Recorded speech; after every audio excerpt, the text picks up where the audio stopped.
Levanto mis manos, aunque no tenga fuerza. Levanto mis manos, aunque tenga mil problemas. Cuando levanto mis manos, comienzo a sentir. Bueno, mis hermanos, como ustedes pueden ver, hay una tabla cronológica, ¿sí? Para que mientras se va dando la charla, ustedes vayan mirando y van diciendo, ah, sí, el orden, lo que el hermano Carlos está explicando. Entonces, vamos a hacer un recuento desde el Bereshit. Bereshit es la primera palabra en hebreo de la Biblia, ¿sí? Bereshit bara Elohim. En el principio, ¿sí? En el principio, ¿qué pasó? Génesis 1:1. Dios, Elohim, creó Dios los cielos y la tierra. En el principio creó Dios los cielos y la tierra.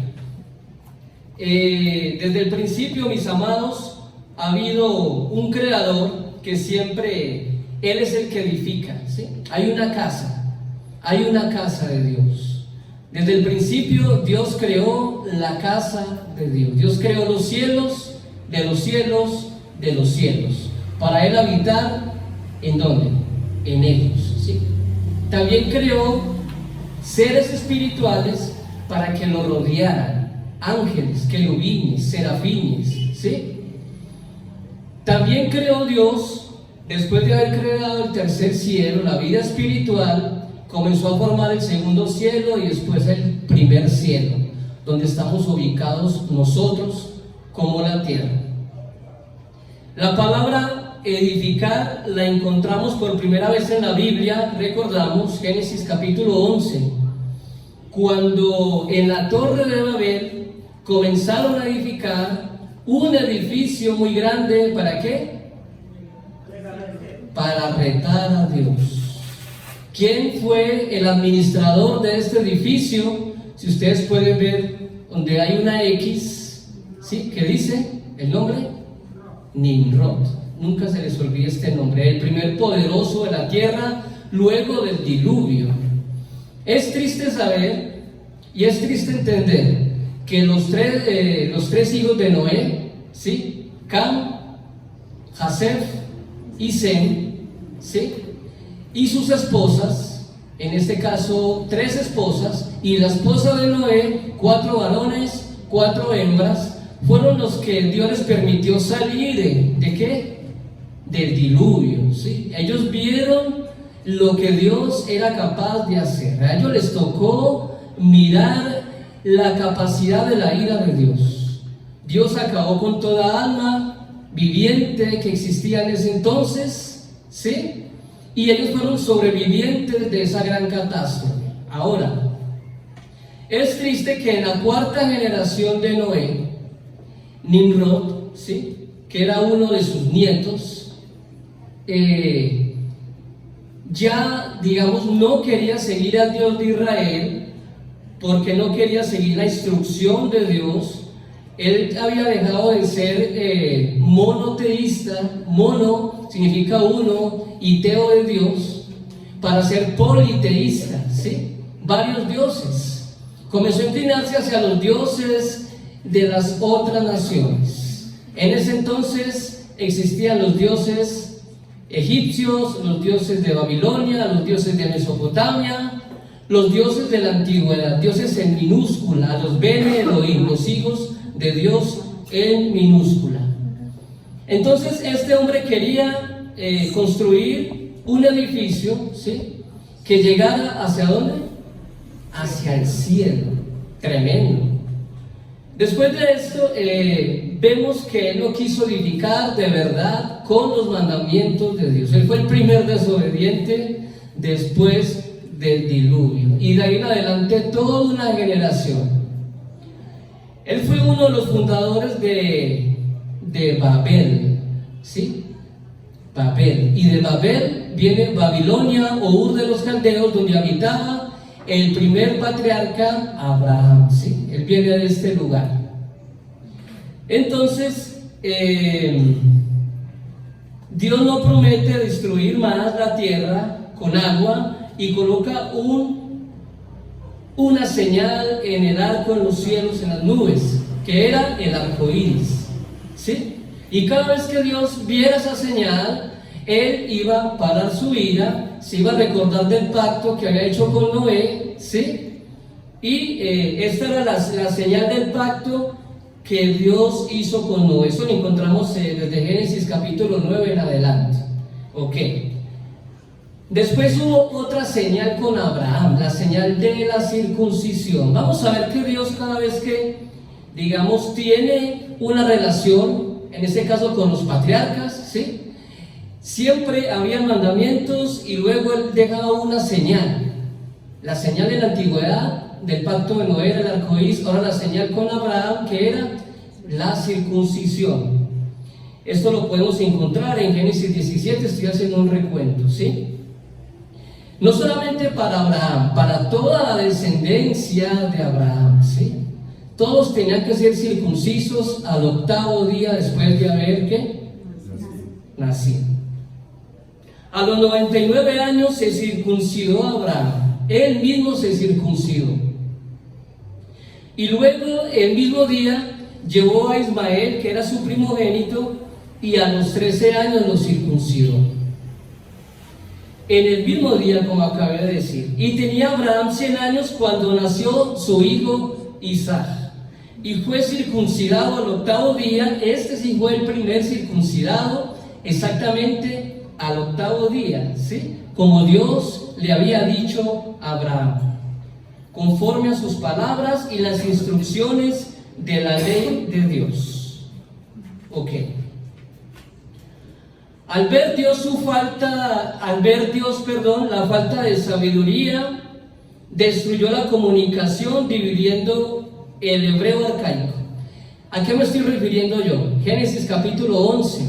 Para él, digamos, acabar la obra que estaban haciendo los hombres, las naciones, o la nación en ese entonces, o la humanidad de ese entonces que estaba con Nimrod, que estaban haciendo la torre de Babel. El Señor destruyó la comunicación entre ellos, porque antes se hablaba un solo idioma, el idioma hebreo arcaico. Y de ahí en adelante, ¿sí?, vienen las 70 lenguas que hoy en día se llaman las 70 lenguas madres de todas las naciones. ¿Desde dónde? Desde Génesis capítulo 11, ¿sí? Babel significa confusión, porque la lengua fue confundida. Entiendan por qué fue el nombre de Babel, porque su lengua fue confundida. De allí vienen los idiomas nuevos. ¿No sabían de esto, cierto? Ahora, es allí donde posteriormente Satanás, luego más adelante, ¿sí?, influenció a reyes, construyeron nuevamente a Babilonia en el lugar de Babel, ¿sí?, la cual pereció por los medopersas en el año 520, 530 antes de Cristo, ¿sí? Babilonia pereció después del cautiverio que hizo con Judá. Y luego el pueblo más idólatra de todos, dice Apocalipsis 17, que sigue siendo Babilonia, pero no se supone que ya había sido destruida 500 años antes de Cristo, ¿sí? Ezequiel habla sobre esto. Ezequiel le llama a Edom Roma, ¿sí? Y eso está ligado a Babel y a Babilonia. Luego los patriarcas, ahora sí vamos a leer el primer texto bíblico. Hechos 7, versículo 8. Estamos en la muerte de Esteban, ¿sí?, el primer mártir de la iglesia, capítulo 7, versículo 8. Dice la palabra de Dios: y le dio el pacto de la circuncisión. Y así Abraham engendró a Isaac y le circuncidó al 8º día, e Isaac a Jacob, y Jacob a los 12 patriarcas. Amén. Vemos que hay una línea: Abraham circunciso, Isaac circunciso, Jacob circunciso, los 12 hijos o los 12 patriarcas circuncisos, y los hijos de los patriarcas de las 12 tribus eran todos ¿qué? Circuncisos, tenían la señal del pacto de Dios. Luego a los 12 fue dada la labor de ser cabezas de todo el pueblo de Israel. ¿Quiénes eran las cabezas? Los 12 hijos de Jacob, cabezas de las tribus.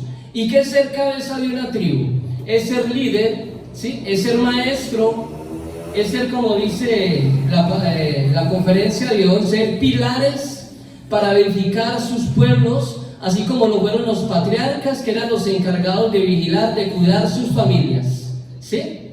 Luego el pueblo de Dios iba a hacer eso, cuidar de sus familias, de cada tribu, para poder llegar y cuidar la entrada del Mesías a Jerusalén 500 años después. Un solo pueblo, solamente había un solo pueblo encargado del cuidado de todas las cosas del templo. ¿Quiénes eran? Los levitas, en manos del primer sumo sacerdote de Israel. ¿Quién fue el primer sumo sacerdote de Israel? Aarón, ¿sí? El hermano de Moisés. Eso está en Números 18, pero no vamos a hablar sobre él. Inició el sacerdocio en el templo, ¿sí? Y su servicio. David dividió esto en 24 castas sacerdotales, segunda de Crónicas, capítulo 24, que esto significaba tener un culto religioso más organizado, más sistemático. O sea, de ahí en adelante ya comenzamos a ver más o menos cómo iba a ser, digamos, los tiempos en el culto, los tiempos en la sinagoga, la tradición de lo que nosotros tenemos como iglesia el domingo. Todo esto viene desde allá, desde el templo. Hay una organización, ¿sí? Hay una gematría, hay una organización numérica especial, la cual tocaba que regir los sacerdotes, y lo cual tenían turnos cada año para ir al templo a realizarlos. Desde ahí viene la organización por medio de Moisés, ¿sí? Y luego David, digamos que fue el que más la aclaró, colocando 24 castas sacerdotales. Una organización sistemática, como lo dije, y organizada para el servicio en el templo. Todos estos tenían que ser maestros, todos estos tenían que ser guías espirituales, porque para usted ser un sacerdote del templo, tenía que tener una talla espiritual muy alta, mis amados. O sea que al templo no podía entrar cualquier persona, ¿sí? Había que hacer un trabajo espiritual excepcional para poderse acercar a Dios. También vemos el trabajo ministerial de los hijos de Leví en Números 4. Vamos a estar en Números 4 rápidamente, ¿sí?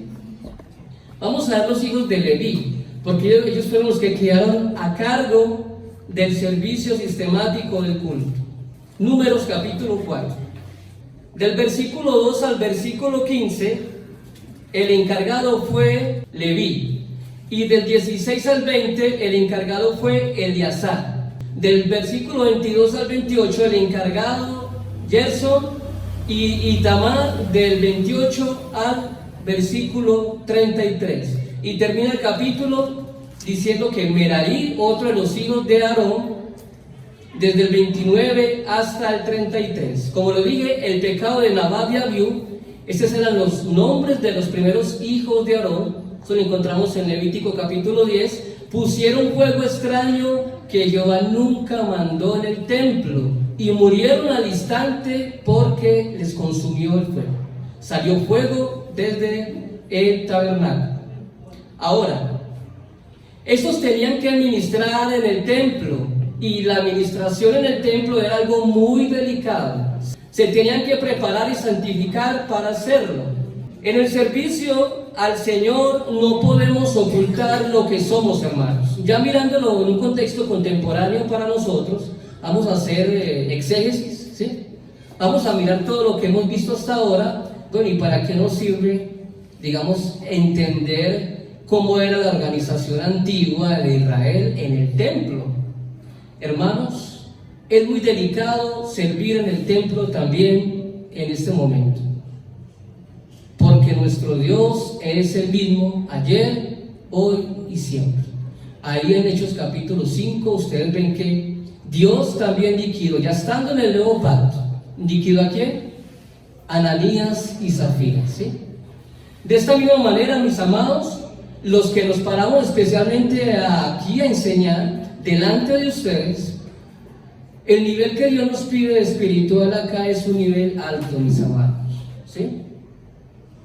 Y todos ustedes también se vienen preparando para hacerlo. A mí me encantaría que aquí hubieran hombres decididos, ¿sí?, a entregar la vida totalmente a Dios y que en algún momento pudieran estar aquí predicando la palabra de Dios. Amén. Así que en el servicio al Señor, mis amados, no podemos ocultar, ¿sí?, lo que somos, porque el Señor descubre aún lo oculto. Los hijos de Aarón pensaron que en su borrachera que el Señor nos iba a dar cuenta. Me imagino que estarían tan borrachos porque celebraron con incienso extraño para Jehová. ¿Será que se les olvidó? No sabemos, pero algo sí sabemos, que fueron desobedientes y que no tenían que presentarse delante del Señor como ellos se presentaron. Solo los levitas, mis amados, eran los encargados del cuidado del arca. Escuchen, solo los levitas eran encargados del cuidado del arca y de todos los utensilios que tenían que estar llevando en el Mishkan, en el tabernáculo, durante todo ese tiempo de peregrinación. Ellos armaban la carpa, armaban el Mishkan, el tabernáculo, luego seguían su camino, ¿sí?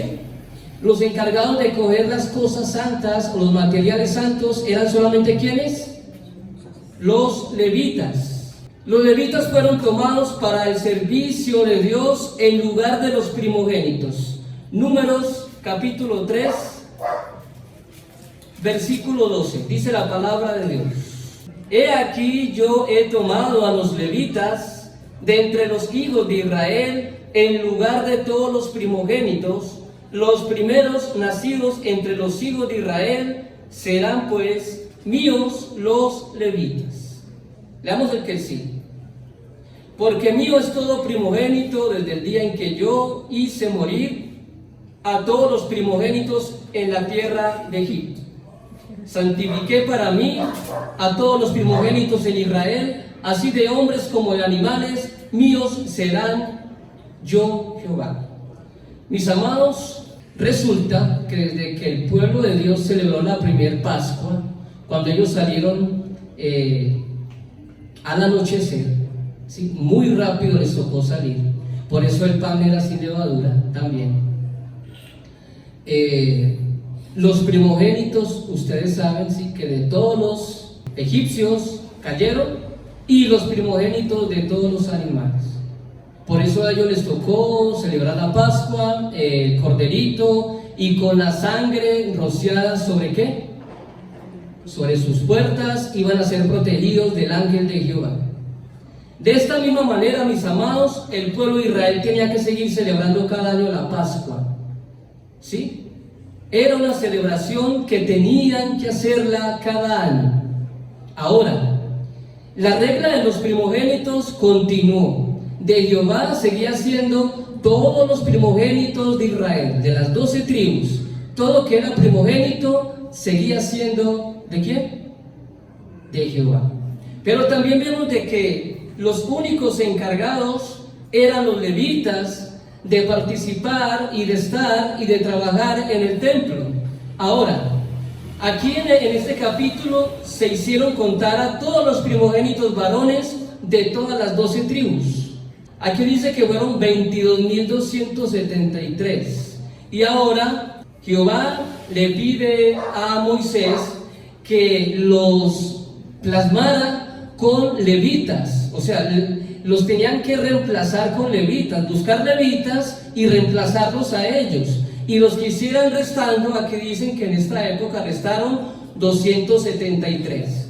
Y para ellos comprar estos 273 de las otras tribus, porque ya no habían más levitas que reemplazarlos a ellos, les tocó dar un dinero.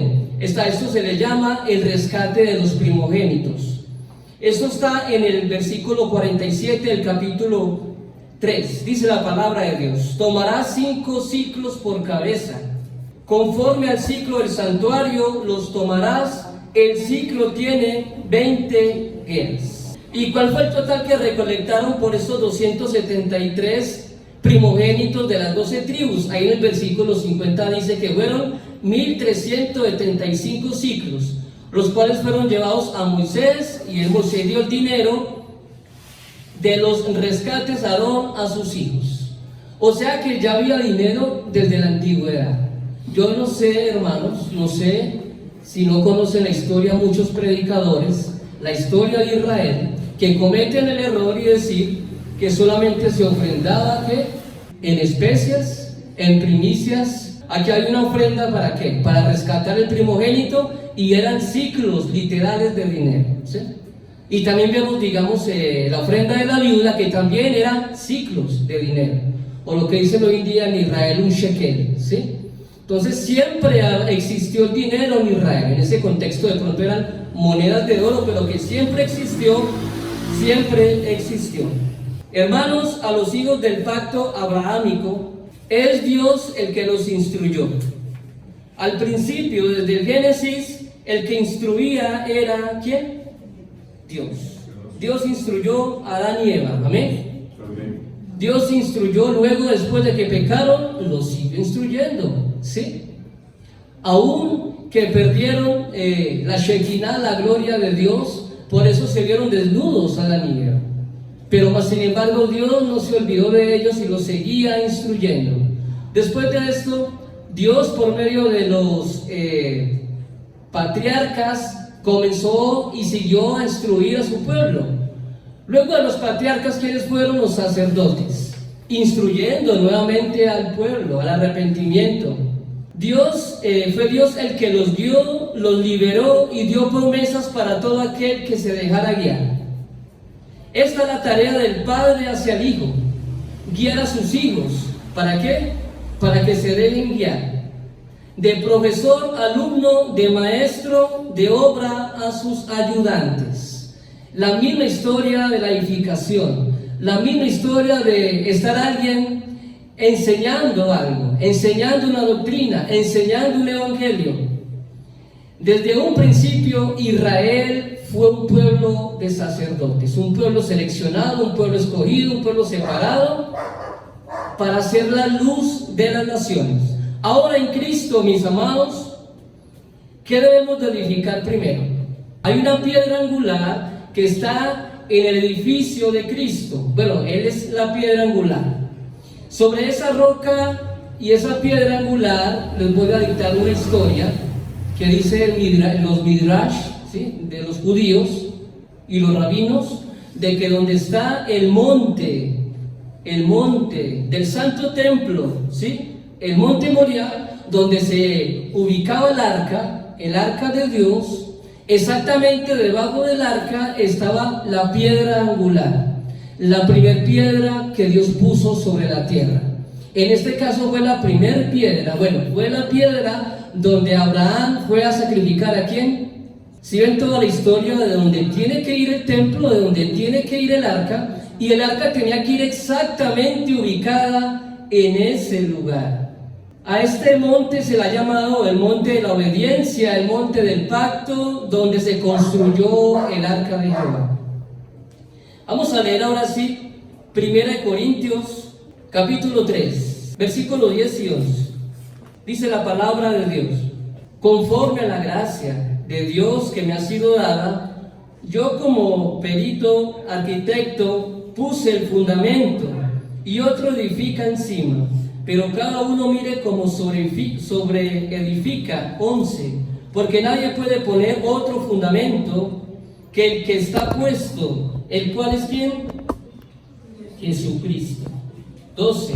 Y si sobre este fundamento alguno edificare, oro, plata, piedras preciosas, madera, heno, hojarasca, la obra de cada uno será manifiesta, porque el día la declarará. Vamos hasta ahí solamente. Hay un fundamento, mis amados, como dice ahí Efesios 2:20, un fundamento puesto sobre los apóstoles, profetas, maestros, evangelistas, pero ya fue puesto las columnas de la iglesia, la piedra angular Cristo, ¿sí? Nadie la puede reemplazar. Ahora las columnas de ese edificio son los apóstoles, los 12 apóstoles y los patriarcas, menores y mayores. Nadie puede reemplazar ese fundamento porque ya fue puesto. Y nadie puede poner otro. Cristo es el gran rabí, rabí es maestro de los maestros. Él es el fundamento y su santo evangelio de propiciación de pecados, el único mediador del nuevo pacto. Amén. Porque los que vivían, vamos otra vez a recordar, en la torre de Babel, mis amados, querían edificar sobre otro fundamento, ¿sí? Ellos se olvidaron de los consejos del pacto de Noé. A la cuarta generación de Noé se olvidaron totalmente del pacto de Noé, ¿sí? Estos eran hijos de los hijos de Noé. Nimrod era uno de sus nietos, cuarta generación, por medio de su hijo Cam. Eso está en el versículo 10 del capítulo 11 de Génesis, no lo vamos a leer. Ese fue el comienzo de su reino Babel. Esto sí lo dice la Biblia, ¿sí? Un mal gobernante, alguien que quiso sobreedificar sobre otro fundamento.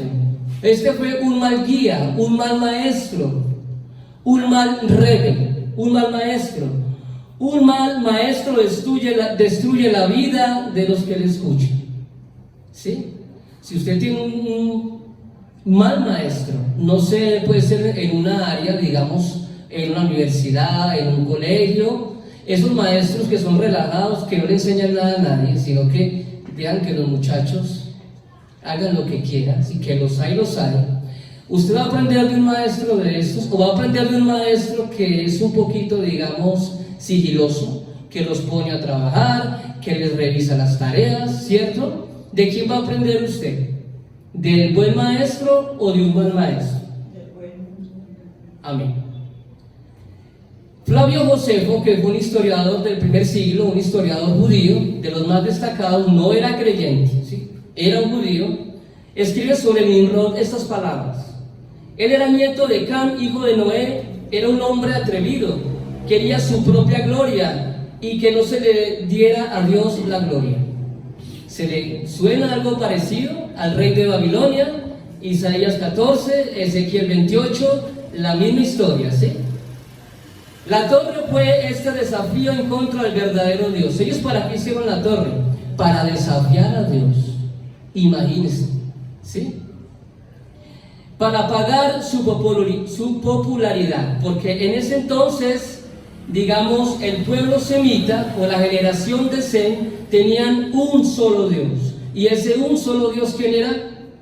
Jehová de los ejércitos. Pero las otras naciones eran politeístas. Entonces Nimrod quería apagar esta posibilidad. Ahora, mis amados, de todo Israel le pertenecían todos los que fueron liberados de Egipto. A Jehová pertenecía todo su pueblo que él liberó de Egipto. Ellos no podían andar de cualquier manera. Él los compró por medio de la Pascua. ¿Se acuerdan la Pascua? Fueron comprados. Y nosotros en Cristo ya fuimos comprados porque la Pascua ya fue celebrada. Dice el Señor, porque mío es todo primogénito, desde el día en que yo hice morir a todos los primogénitos, esto ya lo leímos en la tierra de Egipto, santifiqué para mí a todos los primogénitos de Israel. Los primogénitos debían de ser un pueblo santificado para Dios, ¿sí? Hemos visto hasta ahora, mis amados, los líderes de Israel, ¿cierto? Desde un principio. Del pueblo de Dios, de las familias, líderes de familias enteras como los patriarcas de las 12 tribus de Israel, encargados de enseñar la ley de Dios y de proteger y edificar a su pueblo y a sus hijos. Ese era el trabajo del pueblo de Dios. Hoy tenemos el mismo trabajo, ¿sí o no? ¿O tenemos otro trabajo diferente? ¿Sí? Luego, al establecerse la ley en el monte del Sinaí, con Moisés, vamos a ir a los tiempos de Moisés, Dios legó un pueblo encargado del liderazgo y de la enseñanza y del cuidado de su ley, el pueblo de Israel, y a los hijos de Leví, ¿sí? ¿Para qué fueron seleccionados los hijos de Leví? ¿Para cuidar qué? El arca y qué más, todos sus utensilios, ¿cierto? De construir, todo lo que tuviera que ver con el tabernáculo. Por último, los sacerdotes al decaer, mira lo que pasó. Este grupo de sacerdotes, ¿sí?, los levitas, comenzaron a decaer en su liderazgo espiritual. Comenzaron a decaer porque ellos se comenzaron a inclinar hacia otros dioses. Imagínense lo que sucedió. Y comenzó Dios a castigarles. Por eso, por allá en el año 720, los asirios se llevaron a los israelitas. En el año 600 ya toma Babilonia el poder, y en el año 586 Babilonia, por manos de Nabucodonosor, se llevó a los judíos hacia el cautiverio. Luego en el año 516 llegan de ese cautiverio, 70 años de cautiverio, y comienza la reconstrucción del templo. ¿En manos de quién? ¿Quién se recuerda? Esdras, ¿quién más? Nehemías. A los hijos de Leví. Bueno, por último, los sacerdotes al decaer fue castigado el pueblo, como les acabo de explicar, y la presencia de Dios, mira lo que sucedió. Esto lo escribió lo escribió Ezequiel en el capítulo 10. La presencia de Dios se fue del templo. Ezequiel escribe en el año 650, y ya había escrito que la presencia de Dios se iba a ir de los querubines, ¿sí? Imagínense, ya les había relatado este acontecimiento histórico. En el año 516, como les dice, al volver Judá de la cautividad, construyeron de nuevo el templo. Se volvió a reconstruir el templo, pero decidieron que con el líder de la asamblea, se llama Nasi, el Nasi es el líder de la asamblea de los 70 ancianos, nunca se les olvide esto, habían 70 ancianos en el pueblo, aunque esto viene desde Moisés, ¿sí? Cuando fueron a recibir, digamos, la ley en el monte del Sinaí, habían 70 ancianos, estaba Aarón y estaba Moisés. Esto viene desde allá, pero acá ya se organizaron porque van a comenzar a realizarse en las primeras sinagogas. Esta revolución de haber quedado sin templo los llevó al pueblo judío a crear un lugar muy parecido como la congregación, como la eclesía, que se llama sinagogue en griego, para que el pueblo se pudiera reunir en cada ciudad, porque el pueblo fue esparcido en muchas ciudades. O sea que el Nasi era el encargado de la asamblea, el líder de la asamblea. Y cuando había sumo sacerdote eran 71 ancianos. Uno, el sumo sacerdote, 70 sacerdotes, y el líder de la asamblea era el Nasi. Comenzaron las escuelas de teología, ¿sí? Para los que muchos dicen que no hay recursos literarios, históricos, bíblicos para hablar de la escuela, ¿sí? Para hablar de la preparación. Y yo estoy haciendo una investigación, estoy escribiendo un libro sobre este preciso tema, y me he encontrado unas perlas muy tremendas en los libros judíos sobre las escuelas de la antigüedad, ¿sí? Comienzan las escuelas de teología con un santuario para realizar oraciones. A esto se le ha llamado donde se sentaba, o la cátedra de Moisés, que había un lugar en la sinagoga, en un asiento donde se sentaba el Nasi o el líder de la asamblea. Los rabí ya se les llamaban a los maestros, rabinos, ¿sí? Estos eran los encargados de cada sinagoga, del aprendizaje de la enseñanza de cada sinagoga. En cada ciudad, como les dije, habían 70 ancianos que vigilaban este trabajo ministerial. Los 70 ancianos no eran de cada sinagoga, eran de la ciudad. Ellos se reunían especialmente en una sinagoga en cierto momento para vigilar el trabajo que los ancianos de esa ciudad, de esa comunidad, estaban haciendo, ¿sí? Inicia la vida en la sinagoga 500 años antes de Cristo. Sobre esto ha habido un gran debate, ¿sí? ¿En qué año inició la sinagoga? En los tiempos ya del Nuevo Pacto, del Nuevo Testamento, vemos el apóstol Pablo que en todo Shabbat, que en todo sábado, que buscaba una sinagoga, pero parece que hubiera sinagogas en todas las ciudades, porque usted se pone a mirar Hechos de los Apóstoles y cuántas sinagogas visitó el apóstol Pablo, ya en los tiempos ¿de quién? De los apóstoles.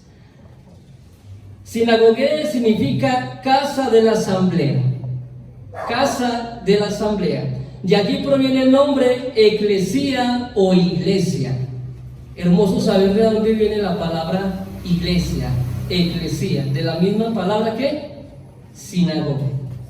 Muchos escritores dan el origen a la sinagoga a Moisés, en la cátedra de Moisés. Allí se sientan en la cátedra de Moisés. Pero gran mayoría hablan de Esdras como uno de los precursores, Esdras, ¿sí? En el año 480-440 antes de Cristo. Él era escriba y sacerdote e introduce un nuevo culto. Él hace una reforma de leyes, porque todo se había perdido en Babilonia, ¿sí? Para muchos judíos exiliados se habían casado con mujeres no judías. Imagínense, en los tiempos que volvieron de Babilonia, muchos judíos se habían casado con mujeres extranjeras. Y Esdras fue uno de los que dictó la ley, otra vez, la ley, la Torá, delante de todos, delante del pueblo, y el cual comenzó a disolver todos los matrimonios pecaminosos, ¿sí? Luego de que Artajerjes, ahora sí, Artajerjes en esta época, estamos en el tiempo histórico, 500 años antes de Cristo, luego que volvieron del cautiverio, ¿quién era Artajerjes? Era el rey de Persia.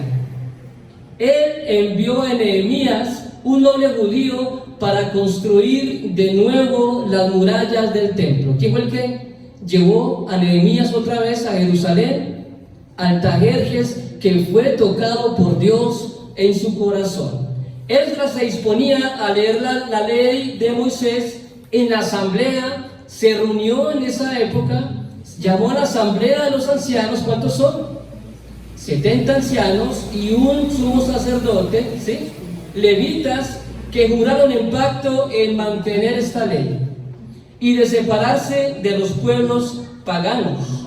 Desde los tiempos de Josué, hijo de Nun, imagínense, desde Josué, desde el último patriarca de los 12, hasta esta época de Nehemías y de Esdras, no se celebraba en el mes séptimo la fiesta de los tabernáculos. Esto le llama el Sukkot. Eso está en Nehemías capítulo 8, versículo 17. ¿Hace cuánto tiempo no se celebraba la fiesta de los tabernáculos? Recordemos también que con Judá, uno de sus reyes, Josías, comenzó a reinar y se halló en el libro, él encontró el libro de la ley en el año 648 a.C., 609 a.C. Josías hizo otras reformas. 100 años atrás, Josías hizo otras reformas y dentro de estas reformas era la Pascua. O sea que 150 años atrás, ¿sí?, de hacer la reforma del Sukkot, de los tabernáculos, ya ellos venían celebrando la Pascua. ¿Y desde hace cuánto no se celebraba la Pascua? Según lo que dice Segunda de Reyes, capítulo 23-22, dice, desde los tiempos de los jueces no se celebraba la Pascua. Entonces mire que comenzó otra vez la festividad judía a tomar forma. Lo que habían olvidado, ¿sí? Lo que habían olvidado unos años atrás, porque se olvidaron de la ley de Dios, otra vez volvían las festividades judías ¿a qué? A aparecer en el pueblo de Dios. Todas las fiestas principales, días festivos, días de luna, ¿sí? La vida alegre judía comenzaba nuevamente a florecer y alegrar las calles de Jerusalén. Eso sucedió en los últimos 400 años antes de Cristo, ¿sí? Ya en el año 300 llegan los griegos, ¿sí? Por medio de Alejandro Magno, pero no voy a entrar en esa historia. Pero la vida judía es una vida en comunidad. Siempre la vida judía fue una vida ¿en qué? En comunidad, en familia. Y por esto es que ellos han sobrevivido durante miles y miles de años. El único pueblo que ha sobrevivido durante más de 4000 años, ¿quién ha sido? Los judíos, porque ellos han tenido una vida comunitaria, ¿sí? Ellos se ayudan entre ellos mismos. Ahora, siempre ha habido un guía espiritual en Israel, siempre lo hubo. Para su pueblo un guía espiritual es una antorcha que alumbra el camino tortuoso emprendido por Israel. Porque si ha habido un pueblo sufrido en la tierra, ha sido el pueblo de Israel. Nosotros los colombianos no tenemos, ¿cuánto tenemos de historia? A ver los que conocen la historia. 1812, 15 más o menos, Simón Bolívar, ¿sí? No tenemos ni 250 años de historia, ¿sí? Ahora ustedes se pueden mirar, pueden emprender, pueden deslumbrar todo lo que el pueblo judío, digamos, le ha tocado sufrir, ¿sí? ¿Y por qué ha sobrevivido? Porque han tenido antorchas, han tenido luz, han tenido maestros, han tenido rabinos. Ellos han cuidado su vida, su ortodoxia durante miles y miles de años, mis amados. Las sinagogas entonces iniciaron y fueron el resultado de un duro aprendizaje que sus santos maestros o rabinos comenzaron a enseñar sistemáticamente. ¿Qué era lo que se enseñaba en las sinagogas todos los Shabbat? Todos los viernes santos, ¿sí? ¿Qué era lo que se celebraba? La lectura de la Torá sistemáticamente ligada a la lectura de los profetas. Y cada semana avanzaban, ¿sí? Por ejemplo, de septiembre a septiembre, iniciaban con Génesis capítulo 1, la primera semana de septiembre, fin de año judío. La lectura es Génesis 1:5 hasta Génesis desde el capítulo 1 hasta el capítulo 5. La primera semana se terminó del año nuevo, ¿sí? La otra semana es Génesis capítulo 6 hasta Génesis capítulo 10. Se terminó la segunda semana del año nuevo judío. Y así, de septiembre a septiembre, ellos terminan la lectura de la Biblia hebrea. Y eso ha sido un constante durante miles de años, hermanos. ¿Cómo la ven ustedes? ¿Nos llevan disciplina espiritual los judíos en la lectura de la palabra? ¿Sí? Regularmente un judío comienza a leer desde los 5 o 6 años la Torá, ¿sí? Y si un judío tiene normalmente 60, 70 años, ¿cuántas veces ha leído la Biblia hebrea? ¿Cuánto? Pérmele solamente 5 años. A esos 60 que tenga o a esos 70 que tenga un anciano judío. Allí se criaron, hermanos, en la vida de las sinagogas. Allí fueron instruidos los niños judíos. Allí fue instruido Jesucristo. Allí fueron instruidos los apóstoles. Allí fueron instruidos la iglesia primitiva en las sinagogas. Esto era regularmente, la vida de ellos era asistir a la sinagoga, hermanos, ¿sí? Ellos tenían sus costumbres, ellos tenían su cultura, y en todo el mundo eran los más sabios, los más versados en cualquier área y en cualquier ciencia. Así que, mis amados, hasta el día de hoy hemos acabado la primera parte, el pilar de la edificación. Ahora el tema que sigue, si Dios nos permite, para el martes, ya nos vamos a meter, le toca al hermano Wilmer introducirse en las escuelas de teología que existían en la época de Cristo, porque de ahí en adelante es que nos vamos a entender y dar cuenta de que entre ellos había diferentes posiciones de teología, ¿sí? Porque como dice por ahí una historia, un predicador que se llama David Diamo, él dice que en donde hayan 10 judíos hay 10 formas diferentes de entender la Torá. Así que, mis amados, que Dios me los bendiga, que Dios les guarde. No sé si tienen alguna pregunta, estamos a la orden, ¿sí? Se abren la escuela de los nazis, de los profetas. levanto mis manos, aunque no tenga fuerza, levanto mis manos, aunque tenga mil problemas, cuando levanto